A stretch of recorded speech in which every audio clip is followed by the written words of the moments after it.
Today's story is not an easy one to hear. It is slow, heavy, and filled with quiet horror. It is the kind of story that does not rely on sudden shocks, but instead on the slow realization that something went terribly wrong and that innocent lives were lost because of hatred, greed, and one careless decision. This story takes place in Egypt, in the Al-Azbakeya district, during the summer of 1951, and it would later be remembered as one of the most disturbing poisoning cases in modern Egyptian history. The night was August 7th, 1951. It was around 11 o'clock at night when a family rushed into the Al-Azbakeya hospital carrying their 8-year-old son. The child was crying in pain, holding his stomach, clearly suffering from severe abdominal cramps. Doctors tried to calm him and begin treatment, but only a few minutes after his arrival, the boy died. His death was sudden and shocking, but at first it did not immediately suggest a crime. Sadly, children did die from illnesses at the time, and hospitals were used to dealing with tragedy. But the situation changed very quickly. Only minutes after the child's death, more patients began arriving at the same hospital. One case, then another, then another. All of them were complaining of the same symptoms: violent stomach pain, vomiting, weakness, and rapid physical collapse. Within a short period of time, 12 more people had arrived. The doctor on duty immediately realized that this was no coincidence. 13 people arriving almost at the same time with the same symptoms could not be suffering from a normal illness. Something was very wrong. The doctor suspected poisoning and contacted the police immediately, reporting that 13 cases had arrived showing clear signs of toxic exposure, even though the exact substance was still unknown. At that moment, only the child had died, but by the time the police arrived at the hospital, the night had turned into a nightmare. 11 more patients had died shortly after the child. The hospital corridors were filled with panic, fear, and confusion. Only one person was still alive. His name was Ramadan al-Mahdi. Ramadan was unconscious, lying in a deep coma. His condition was extremely critical because the poison had remained in his body for several hours before treatment. Doctors told the police that if Ramadan survived and woke up, he might be the key to understanding what had happened.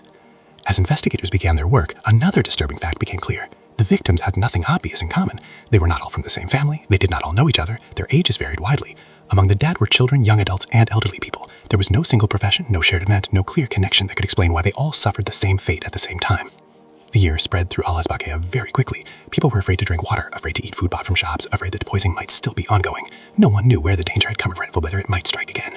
The police began questioning residents, asking a simple question: what happened in the area during the last 2 days? Was there any shared event, any gathering, any food or drink that many people consumed together? That question led them to an important discovery.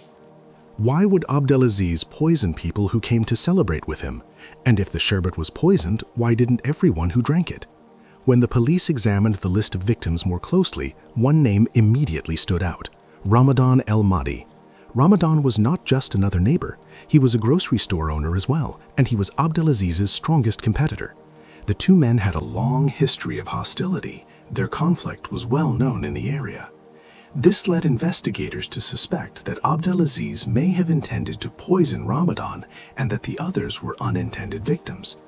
Abdelaziz and Jamal were arrested and questioned. During questioning, Abdelaziz admitted that he and Ramadan had serious problems. They competed fiercely, often lowering prices to hurt each other's businesses.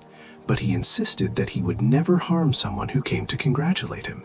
He also said he did not even know Ramadan would attend the celebration. Jamal, who was 22 years old, was clearly nervous but cooperative. He explained that he prepared the sherbet using syrup bottles and sugar from the shop. When the regular sugar ran out, he used a separate bag of sugar that Abdelaziz kept for making tea. The forensic results soon revealed the horrifying truth. All the victims had been poisoned with rat poison. The next day, forensic teams searched the grocery shop and collected all the sugar bags and syrup containers. Everything tested clean except for one sugar bag. That bag contained traces of rat poison. It was the same bag Gamal had used for the final batch of sherbet, the batch consumed by most of the victims. When confronted, Abdelaziz denied knowing anything about poison. He claimed that he always used that sugar for his tea and suggested that someone else must have tampered with it.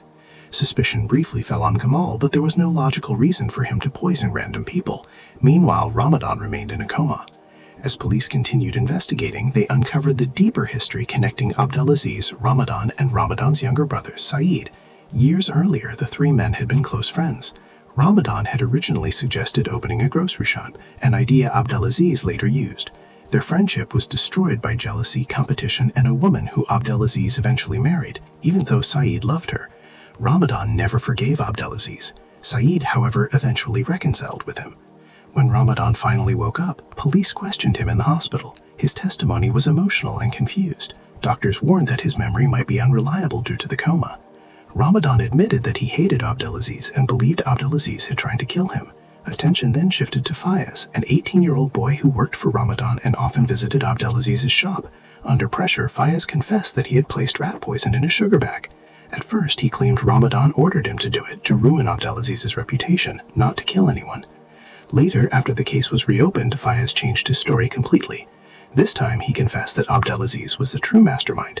Abdelaziz had planned to frame Ramadan by planting poison and reporting it later, but the plan collapsed when the poisoned sugar was used to make sherbet during the celebration. The truth finally emerged. A carefully planned act of revenge spiraled out of control. 12 innocent people, including children, died because of hatred and greed. In the end, Ramadan was cleared of all charges. Abdelaziz was sentenced to death. Fayez was sentenced to 15 years in prison. But even after the verdict, one quiet question still remains, echoing through time and memory. Was everything that came out truly the whole truth, or did part of this story die forever with the victims?